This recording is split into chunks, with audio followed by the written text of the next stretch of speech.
A graça e a paz do Senhor Jesus. Meus irmãos, muitas vezes achamos que o deserto é injusto, achamos que é uma punição e que estamos sofrendo demais. E pensamos, perguntamos, questionamos se os nossos cônjuges, maridos e esposas, sofrem do outro lado. Então vamos meditar um pouco na palavra do Senhor para entender o porquê estamos em aparente sofrimento, por que esse aparente sofrimento e como vamos sair desse sofrimento, qual o propósito dele. E entender também se do outro lado eles também sofrem. Eu vou contar para vocês uma história que está em Gênesis capítulo 32, para que a gente entenda o desfecho do que aconteceu com esses personagens e conosco, certo? A Bíblia diz em Gênesis capítulo 32 o seguinte: E Jacó foi no seu caminho, e os anjos de Deus o encontraram. E quando Jacó os viu, disse: Este é o exército de Deus. E ele chamou o nome do lugar Manaim. E Jacó enviou mensageiros adiante dele a Esaú, seu irmão, a terra de Seir, região de Edom. E ele lhes ordenou, dizendo: Assim falareis ao meu senhor Esaú. Teu servo Jacó diz assim: Eu habitei como peregrino com Labão e fiquei lá até agora. E eu tenho bois e jumentos, rebanhos e servos e servas, e eu enviei para dizer a meu senhor, para que eu encontre graça aos teus olhos. E os mensageiros retornaram a Jacó, dizendo: Nós chegamos ao teu irmão Esaú, e ele também vem para te encontrar, e 400 homens com ele. Então Jacó ficou muito amedrontado e angustiado, e ele dividiu em dois bandos o povo que estava com ele, e os rebanhos, e o gado, e os camelos. E ele disse: Se Esaú vier uma banda e o ferir, então o outro bando que sobrar escapará. E Jacó disse: Ó Deus de meu pai Abraão e Deus de meu pai Isaque, o Senhor que disse a mim: Torna a tua terra a tua parentela, e eu te tratarei bem. Eu não sou digno do menor de todas as misericórdias e de toda a verdade que tu tens mostrado ao teu servo. Porque como meu cajado, passei este Jordão e agora me tornei dois bandos. Livra-me, te rogo, da mão de meu irmão, da mão de Esaú, porque eu temo, para que ele não venha e me fira, e a mãe com os filhos. E tu disseste: Eu certamente te farei bem, e farei tua semente como a areia do mar, que não pode ser numerada por ser uma multidão.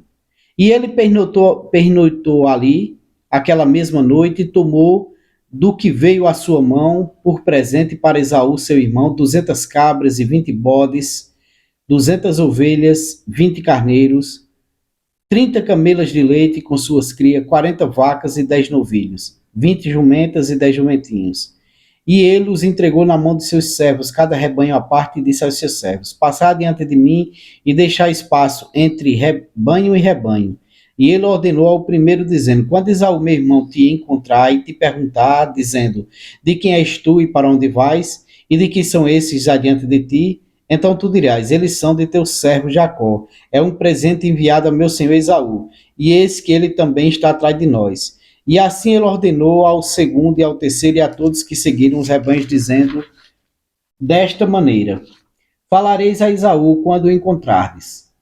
E dizei, além disso: Eis que teu servo Jacó está atrás de nós, porque ele disse: Eu vou apaziguá-lo com o presente que vá diante de mim, e depois eu verei a sua face, porventura ele me aceitará. Assim o presente antes dele, e ele mesmo pernoitou aquela noite no acampamento. E levantou naquela noite e tomou suas duas mulheres, suas duas servas e os 11 filhos, e passou o val de Jaboque. E ele os tomou, e os enviou a passar o ribeiro, e enviou o que ele tinha. E Jacó foi deixado só. E ali lutou com ele com um homem até o romper do dia. E quando este viu que não se prevalecia contra ele, tocou a junta de sua coxa e se desconjuntou a junta de sua coxa, enquanto lutava com ele. E ele disse: Deixai-me ir, pois o dia já rompe. E ele disse: Eu não te deixarei ir, a não ser que me abençoes. E ele disse: qual o teu nome? E ele disse: Jacó. E disse-lhe: teu nome não será mais Jacó, mas Israel, porque como um príncipe tu tens poder com Deus e com homens, e prevaleceste. E Jacó perguntou e disse: dize-me, rogo-te o teu nome. E ele disse: por que é que tu perguntas o meu nome? E ele o abençoou ali. E Jacó chamou o nome do lugar Peniel, pois eu vi a Deus face a face e a minha vida foi preservada. E quando ele passou por Peniel, o sol se levantou sobre ele e ele manquejava da sua coxa. Por isso os filhos de Israel não comem até o dia de hoje do nevo que está sobre a conjuntura da coxa, porque ele tocou a juntura da coxa de Jacó no tendão que se encolheu. Irmãos, a leitura é um pouco longa, mas para a gente entender o que aconteceu e o que vem depois. Jacó foi encontrar Esaú porque Deus o havia encaminhado, tinha uma promessa. Mas ele tinha medo de Esaú, pois lá atrás Esaú tinha dito que iria matá-lo.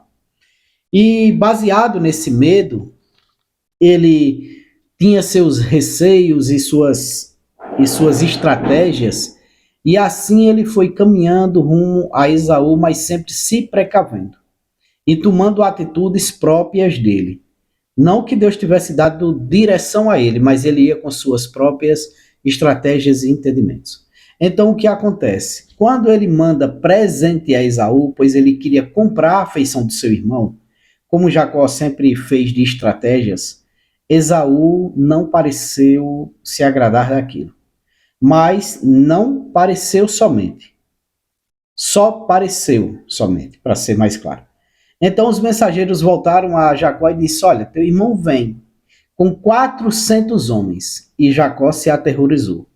Então Jacó via que não tinha como fugir daquela situação, dividiu o bando em dois, pois se matasse o primeiro bando, o restante fugia, se matasse o outro, fugia, e Jacó mandou os dois bandos separados e ficou à parte com sua família para tentar garantir sua sobrevivência. E mandou bandos separados para ir pouco a pouco apaziguando Esaú. Mas naquela noite Jacó encontrou com um homem de Deus, com um anjo, e lutou. E lutou, e lutou, e lutou, porque Jacó tinha diversos defeitos, Jacó tinha diversos pecados, trejeitos de agir, mas ele temia a Deus. Ele sabia o valor da espiritualidade, da bênção. E lutou com aquele anjo lá, e não é que o anjo perdesse para Jacó, mas o anjo se deixou perder e tocou a coxa de Jacó, e no final o anjo o abençoou e concedeu o que Jacó pedira. Jacó ficou manco. Agora, por que Jacó ficou manco? Porque Jacó, irmãos, ele era covarde. Ele fugiu a primeira vez quando negociou com seu irmão a bênção, enganou o pai, e iria fugir novamente.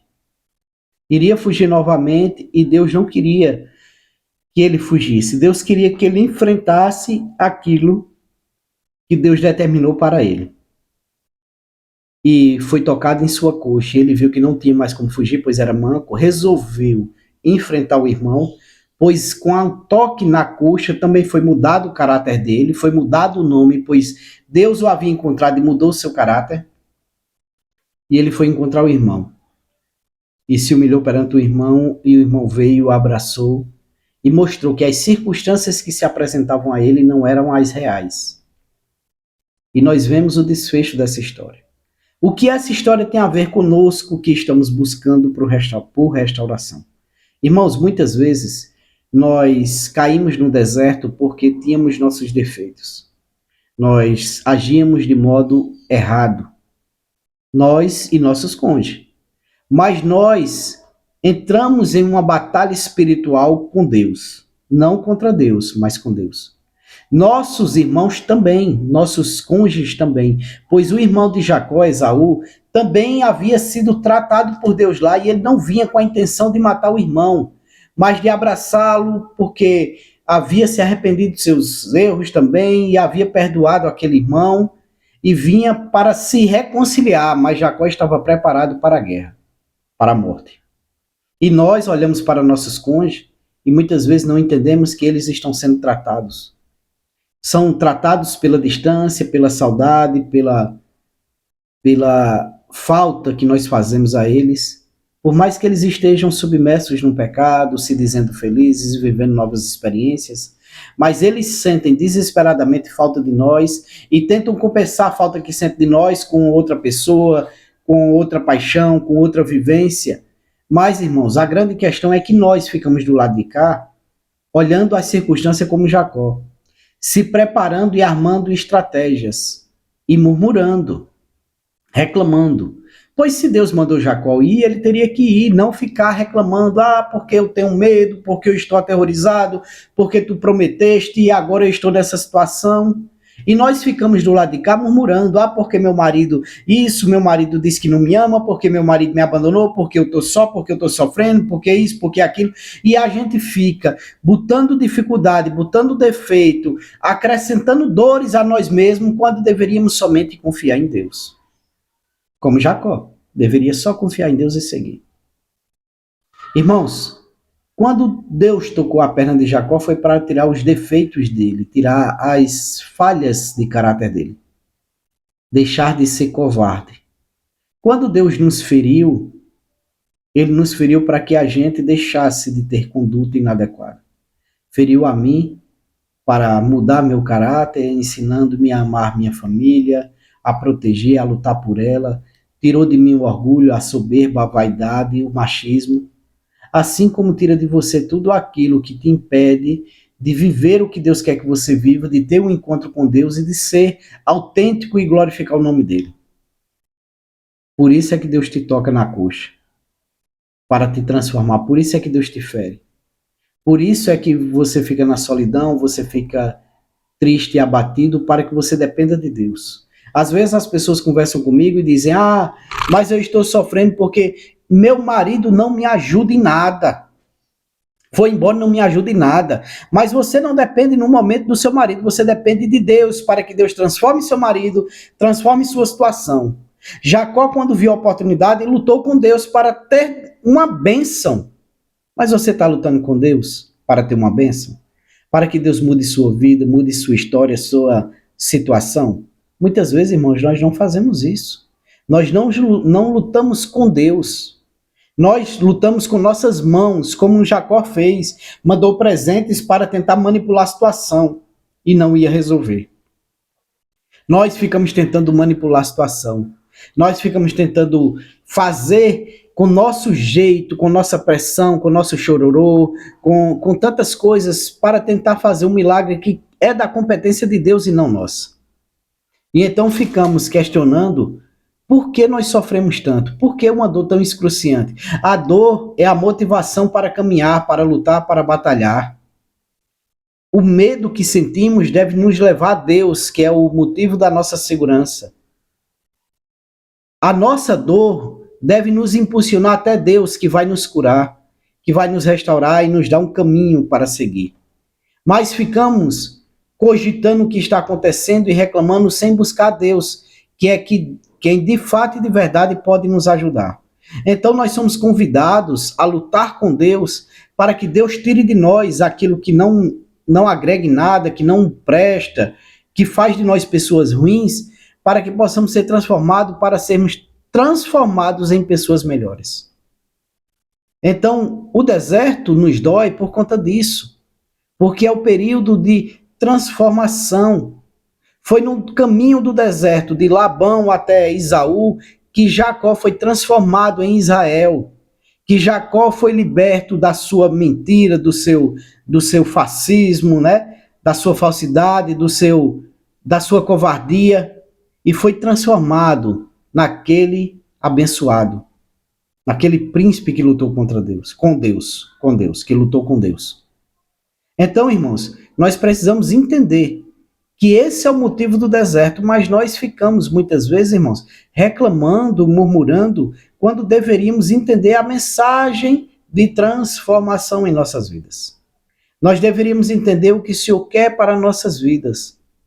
Com essa mensagem de transformação, de mudança de vida, onde deixamos de ser pessoas que estávamos fora do alinhamento da palavra do Senhor que não servíamos para o casamento para sermos pessoas transformadas, que agora servem para o casamento, servem para buscar a Deus, servem para estar com Deus, servem para achar graça aos olhos de Deus, engrandecer o nome dele e ser bons maridos, boas esposas, bons filhos e tantas coisas. Então precisamos entender o que Deus quer para a nossa vida, o que Deus quer de nós, o que Deus quer fazer conosco. Nós precisamos nos entregar a Ele e viver esse processo. E parar de questionar por que está doendo, por que meu cônjuge parece não me amar, porque eu vejo tanta dificuldade, porque eu vejo que ele está feliz, e porque no meu caso não tem jeito, porque no meu caso meu marido, porque no meu caso, porque seu caso não é especial, não é diferente de ninguém. Todos nós estamos sofrendo, só que com conotações diferentes, nuances diferentes. Mas o propósito é o mesmo, transformação de vida. Então, se houve restauração para fulano, cicrano e beltrano, haverá para você, pois Deus não faz acepção de pessoas. Mas o que é preciso nesse momento é viver essa transformação. É viver isso que Deus quer que você viva.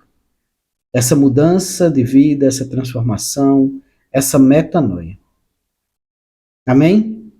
Que você possa meditar nessa palavra de hoje e entender que esse trajeto que você está vivendo, você precisa encontrar com Deus, lutar com Deus, ser abençoado por Deus e enfrentar os seus problemas sem olhar as circunstâncias. Crendo que a vitória é sua. Assim você a terá. Não dificulte o agir de Deus na sua vida. Não limite o agir de Deus na sua vida. Pois só quem pode fazer isso é você. Então que você possa receber essa palavra e obter a vitória em nome de Jesus. Amém? Que o Senhor conceda desejo de teu coração.